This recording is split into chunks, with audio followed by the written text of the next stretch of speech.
Okay, back with another part of what will probably be a marathon run through to just finish this bloody thing off. Yeah.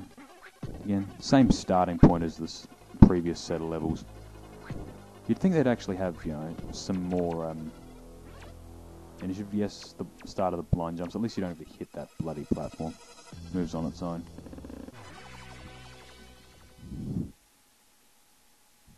And yes, that is a motorbike that throws grenades.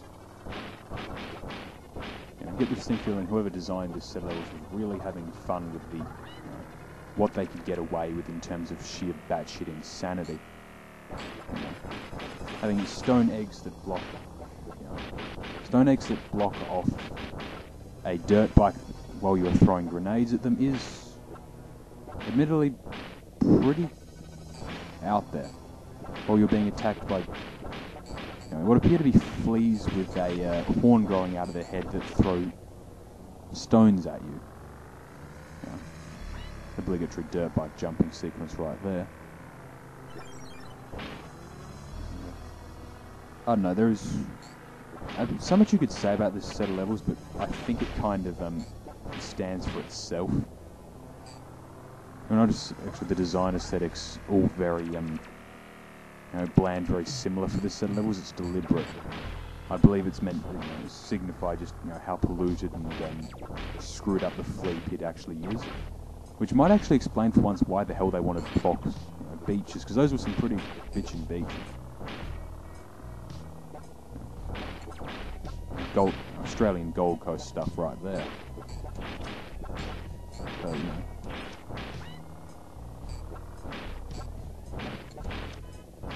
I don't know, maybe one could liken this to a particularly nationalistic, you know, view of international property developers or something.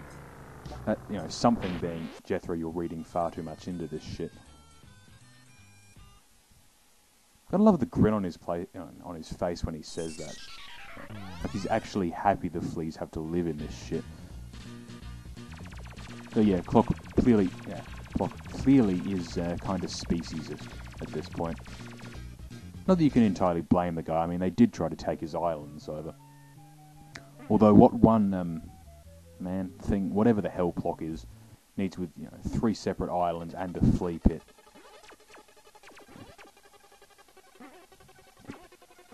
I'm just going to pretend to myself that the really generic, repeated starts to all the levels in this world are actually the game designers trying to make a point and not, you know, rampant boredom and laziness on their part. I like it better that way. Makes me feel like I'm not quite wasting my time as badly. Why they needed to add in so much combat at the start of this particular level, I don't know. These vehicle levels always seem to work better when you just jump right into the vehicle and can just chase it through to the end rather than having to... You know.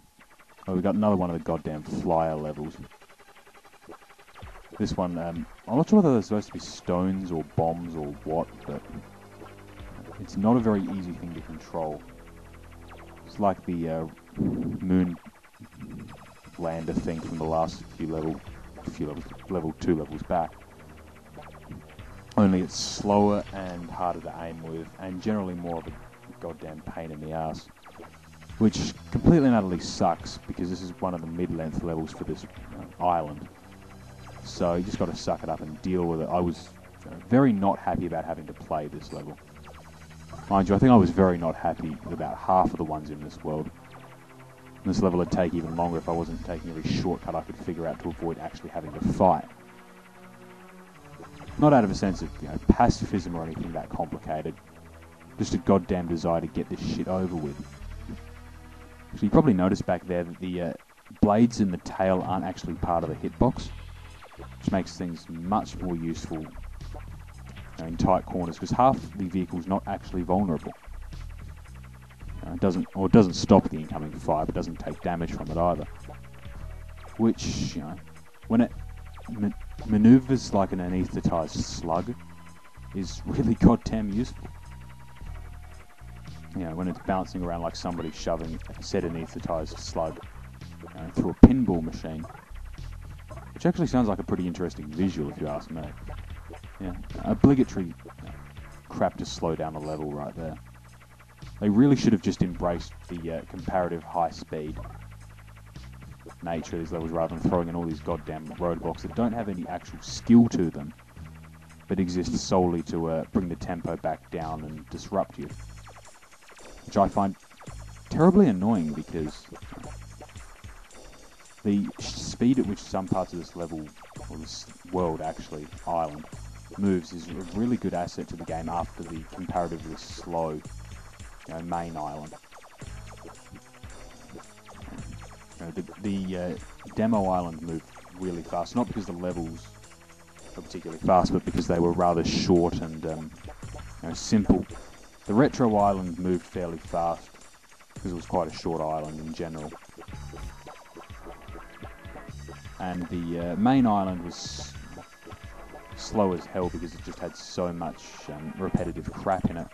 Whereas this is fast even by the standards of the intro world, and you'd think they'd want to play that up, but apparently they don't. Not that I'm complaining too much, it is after all not the main island. Which is, I'm never going to stop throwing shit at that because it was such a good idea. A good set of aesthetics, good fun gameplay, held back by the fact that you have to spend half your time hunting for shit you don't actually want to. And yeah, the slow down factor in this level, rather annoying. As you can probably tell from me ranting on for the last 3 minutes about it. Fortunately, it's not in all the level, it's just in parts of it. And some of the slower parts like this are actually not that bad because it's a test of... I'd say it's a test of skill, but a test of platforming ability, rather than just, mindless, here is a roadblock you must shoot while nothing else is shooting at you, sort of crap, which doesn't, do anything except slow the game down. Doesn't test if you're any good. It's like some of those sections in the old Sonic games where you'd have obstacles that couldn't actually do anything to hurt you, but would just exist solely to disrupt the flow of the game. And make it look like the 1 minute level was actually worth playing for 3 minutes. I wasn't fond of it back then, and I'm certainly not fond of it now.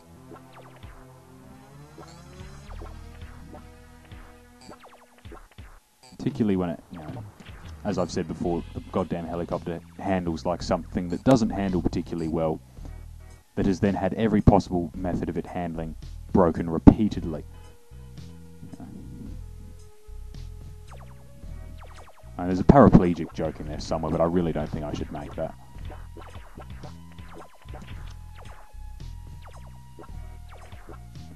Slow level. Let's leave it at that. Worth a lot of points though, because of the enforced killing, all of which is worth significantly more than the average flea was, I think. It's been too long since I played those levels. That's the downside of recording all your shit in advance. You get distracted, and come back a month later only to realise you don't actually remember half of what you recorded earlier. Yeah, this section, I actually like that particular pit. Yeah, simply because while I bitch about having to destroy all the fleas earlier, the sheer number of enemies in one place for this one actually makes it kind of interesting, especially with the amount of firepower they put in the air. Until you get slowed back down by those things. Almost at the end of this goddamn level now. Thank God that's over. I think that may actually be the longest, or at least most annoying level in this world. Not quite as annoying as having to sit and wait for it to count up the bonus every goddamn time though.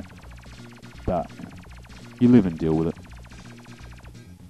So I think means there's only 3 stages left before the end of the game. So I'll get on to them.